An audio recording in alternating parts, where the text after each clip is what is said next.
Hey guys, it's Mario, and I'm going to show you some fun ways. I guess you can, it's kind of a legitimate strategy, but you control people with it. So, I really like Command Center first lately, against Protoss, against Zerg 2. I like to goof around. I like to play very greedy, as if you watch me a lot, you'll know that. And I usually have a good emphasis of what I can get away with. So in this build, we put a supply depot at the front, and we go for a command center and the barracks. There's no real particular reason I put these like this. I just like the barracks kind of close, and I don't want to put the command center on the low ground for now. I want it quiet. I want it close to my command center, and I go for gas. So I'm planning to go into attack off of this. So this is really greedy, but I like to do it on 4-player maps. The odds that you're scouted first is low, and it's kind of a big rush distance. He's actually scouting me first, and he's going for a very early command center before the zealot and everything, which is really weird. As a Protoss player, you don't actually normally do this. I don't think he went for a Nexus first, but oh well. So I got my two guys on gas, and I'm getting my orbital commands. He decided gas steal, and I decided to wall him in so he can't escape while I build my marine. I do want to kill this worker. I don't want him to have any idea of when I move down. So, and the factory off to the side. I want it kind of out of the way because the probe was heading this direction. I wanted the factory over here, so the probe would not scout it. And then I actually end up canceling this, since I know that this probe is dead, and getting a reactor. Again, playing very greedy. I know he can't see the reactor, so he doesn't know how many marines I get. And I decide to cancel the bunker and place it on the low ground. So again, very greedy shit. Right now we pretty much have one marine to defend, and we're going into a third command center. And the Protoss is playing like Protoss do, kind of standard, normal. They can be aggressive, but whatever. Just play greedy. A lot of the times you want a build that can win the majority of strategies, and then sometimes you just want to do a fun greedy build to mix in, and so on. So this is kind of my greedy build. My extremely greedy build. You see, I got the reactor, and now I'm getting a tech lab, I'm going to get a widow mine, and still only one marine at the front. He could pretty much walk past me and do a crap ton of damage. But the longer he waits, the better for me it is. I got my second gas here because I need to kill this refinery. You don't need to go more than 2 gas over here. And he goes and scouts and boom.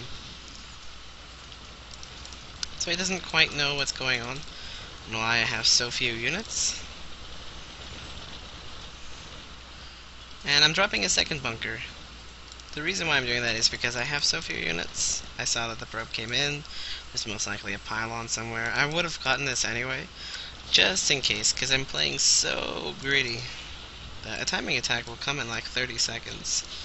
In which case the bunker will be up and the siege tank will almost be out, and I can just try to repair stall.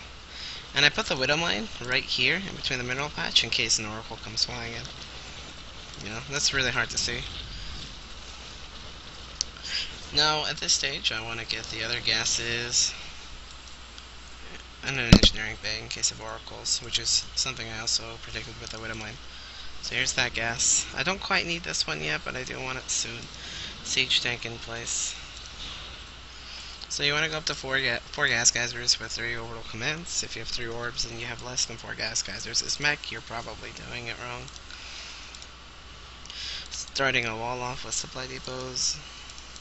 From here on, we're getting a single medevac and another widow mine. We're going to keep one widow mine here to kind of defend, and we're getting a missile turret in case of Dark Templar. Just to be safe, or in case Phoenixes come fly through. I've been fancying and building them outside of the mineral field. It leaves me vulnerable here, but I'm not too terribly worried about that. Since it's most likely they'll be flying in from this position if there's a warp prism in the late game, and it's not that bad having one right here. So one widow mine in a medevac to pressure, and then we're going to drop 4 factories. We don't need an armory right away. We're going to drop a reactor on the starport, so we have our 2 reactors, and the tech lab doesn't take very long to build at all.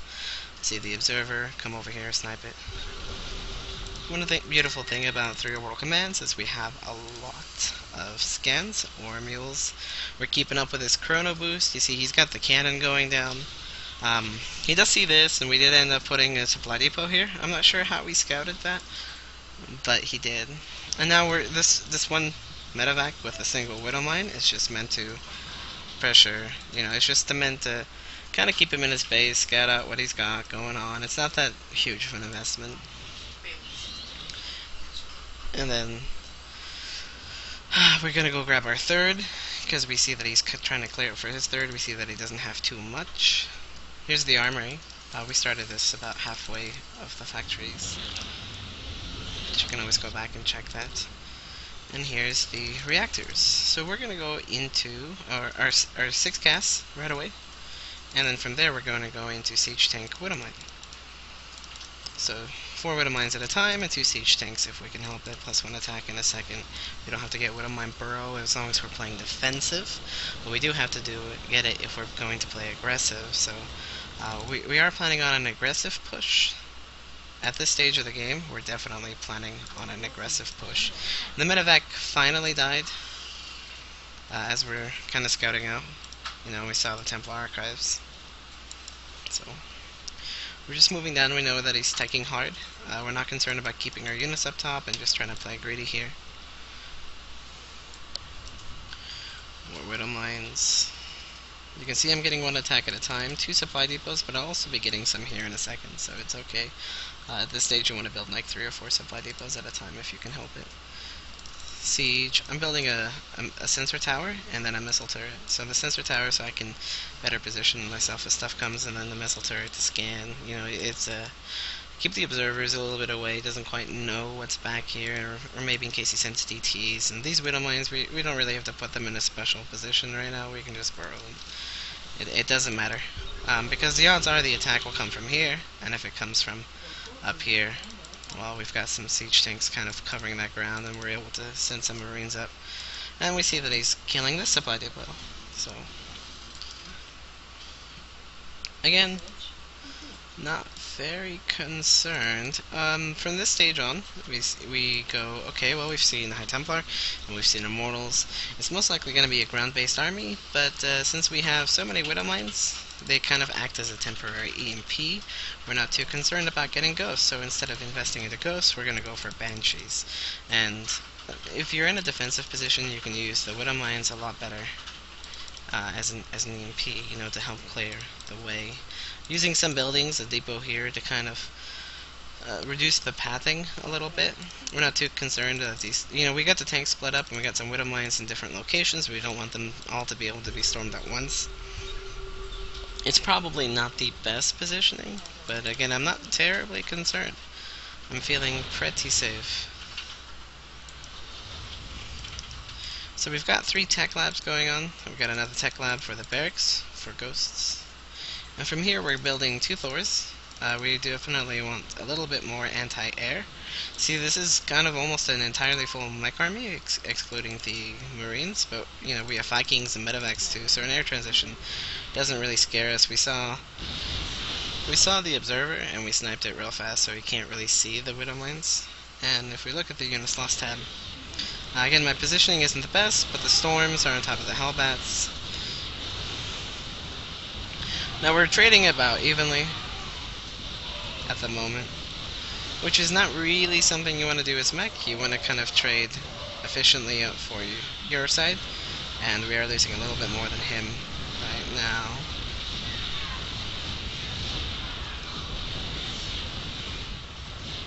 So yeah, speed this up a little bit. We built a planetary fortress here, so we can easily stop any Dark Templar trying to turn down the wall. So you can. This is in range of anything trying to hit the wall. That's melee. We came back from the back with Immortals, and he's got a few Zealots in our base. So we just got to move the SCVs over. We still have quite a bit of SCVs. We know that he lost a lot of his Storm, and we know that he lost a lot of his Immortals. So we're not worried about it at all. You know, he probably doesn't have like 2 or 3 robotics facilities off of that much tech, so he's got to be making immortals one at a time. But I know he'll be making immortals, and from here we are producing banshees. We're also getting the 1/1 upgrades in just a second. There he is again. And if they do this a lot with stalkers, you know, just put a siege tank. You don't have to worry about it. There you go. See, if they come hit the siege tank, I believe the planetary fortress can hit them. If not, you can move the siege tank a little bit back. But this base is pretty damn safe right now. Scanning, making sure he doesn't have a fourth, checking his unit composition, and checking his tech choice. So we see a Stargate, 2 Robos, so we know he's planning a transition. We saw several High Templar and Immortals. So again, still not very worried. We got 3 starports, and we got 2 command centers going down over here. And we're getting air upgrades because we know we're going to have an air transition soon. We got some Widow Mines, but we're going to keep them back. Build a missile turret here in case he tries to send DTs through. I don't want him to quite see the Banshees yet, and we're still producing them.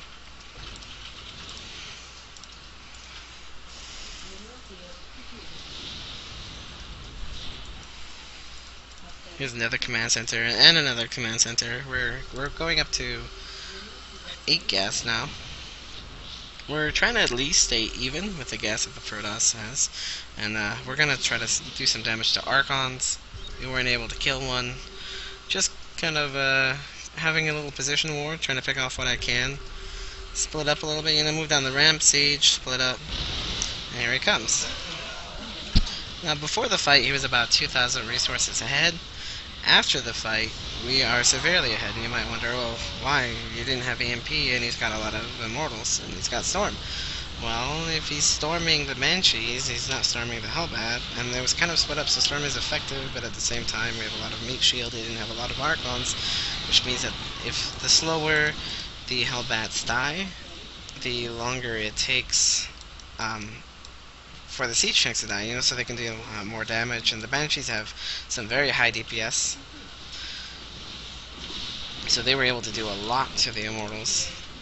They also have 1/1 upgrades, and at this stage, you know, we see Tempests and we see a Phoenix and we see Immortals and some Archons. So we decide, you know what? Why not battle cruisers? I mean, it's only Tempest, right? With our factories, what we're doing is we're making Hellions. Now we're just gonna try to keep him busy. Use this little tiny army. We're gonna throw it away. Siege tanks, dead supply. You know, you never want siege tanks when they have Tempests. It defeats the purpose, you see, because the siege tanks aren't able to contain or be in a defensive posture very easily. They have Tempest because of their large range. So you have to build your army composition around the Tempest and then the extra units they have, which isn't too hard to do because if they only have a few Tempests, you can just get a few Vikings and then continue your ground army. But if they're planning for heavy Tempest, then that's not something you can go along with. These Banshees definitely doing their worth. You can see we've gone ahead and done some extraordinary damage. You know, we're sending some SCVs up here. We're going to grab another base. We feel pretty safe. We got another command center, sending some Hellions out to harass. But we see the pylons, so we go up there. Making 3 battle cruisers at a time from here. I know he's getting Tempest, or at least I saw Tempest, so I want to get 3 more starports. While I build the battle cruisers, I want to be able to dump more into Ravens or Vikings, since I don't want to get a reactor, because I want to be able to spend a large amount of gas if I really need to. I'm going to get 3 starports instead of 2 with reactors. So I'm going to get 3 so I can get 3 Vikings at a time instead of 4 Vikings, but have the ability to make Ravens. So it's a little bit of an extra investment, but I feel like we can afford it, especially with this extra base. 1 sensor tower here so we can see anything in the area. It also has a good vision of these 2 bases in case he was trying to sneak an expo, and it sees anything coming within an okay time. So we have some pretty good map control. Hellions, take the watchtower, send some around the map, you know, on patrol. We're gonna split one off in just a second. There he goes. And he's gonna go scout around for hidden bases. Want to make sure he can't come back in this. Here are the extra starports. Still producing the Hellions, the battlecruisers, the air upgrades, and the ghosts. It's about 23 minutes in, and we are now, about 22:50 when we started producing ghosts. Not too worried. We don't even have blue flame yet. I'll speed this up just a second for the building phase. Aliens are really scouting it out, so we decide, let's kill some workers. Don't want to take too much damage. We did an okay amount. Snipe some of these. Going to transform into Hellbats and do some damage. We got the Yamato cannon after the battlecruiser energy because we want to be able to Yamato relatively early on. Getting the Raven energy since we have so much gas, and now we've got the tech lab, so we made the proper choice. We've got a lot of gas going on. And from here we're building another base, because once we have this one secured, this one's really easy to get. And minerals are really not an issue. We're dumping so many into Hellions, just to weaken his economy, keep him busy. Got quite a few battlecruisers here. We're getting another orbital command and another missile turret. The other missile turret is in case he goes for, maybe some void rays or something. You never know if he ends up wiping out this army. And I also want to have a little bit more detection going around. But I guess that one was more instinct than anything, preparing for an air-on-air battle. The more missile turrets you have, the longer you slow them down. And another command center. We're trying to keep our money a little bit down with the command centers, and we scan. So what we're doing is we're using the Hellions to try to snipe High Templar and bait storms. So we were able to actually do quite a bit of damage and draw a lot of his army out. We got a little bit out of position, so we scan, move the Ravens away from the High Templar. You can feed back my battlecruisers. I don't care. I love it. Here's some Yamatos. Point defense drone. And he decides to send his Grand Army past. He wants to keep me busy, but do you remember those 3 Ridden Lions? They have been helpful. Here's some Hunter-Seeker missiles on the Immortal. And they die. So it's just those units, and we're getting our 3-3, and we're getting the durable materials, and what that does is make the Ravens point defense drone, and the auto turret last longer, an incredible amount longer. Actually, let me see if I can get you the exact number. Here it goes. No, it doesn't tell me. Oh well. So speed it up.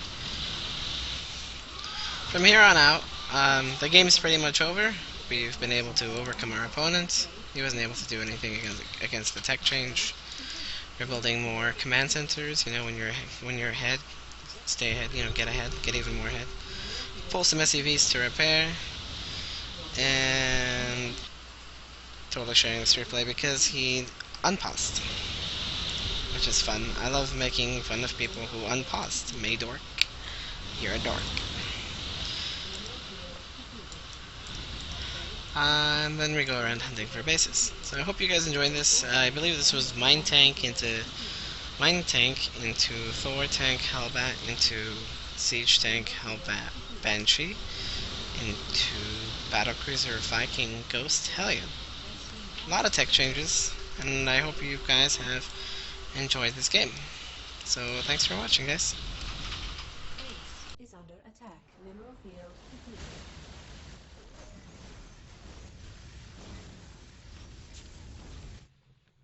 Your forces are under attack.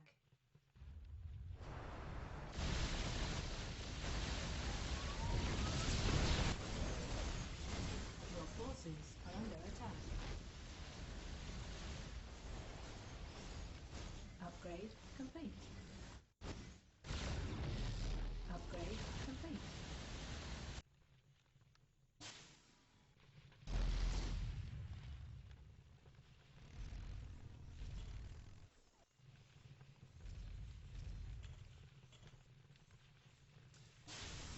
Upgrade complete.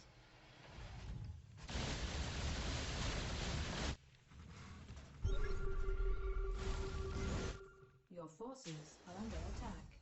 Upgrade complete.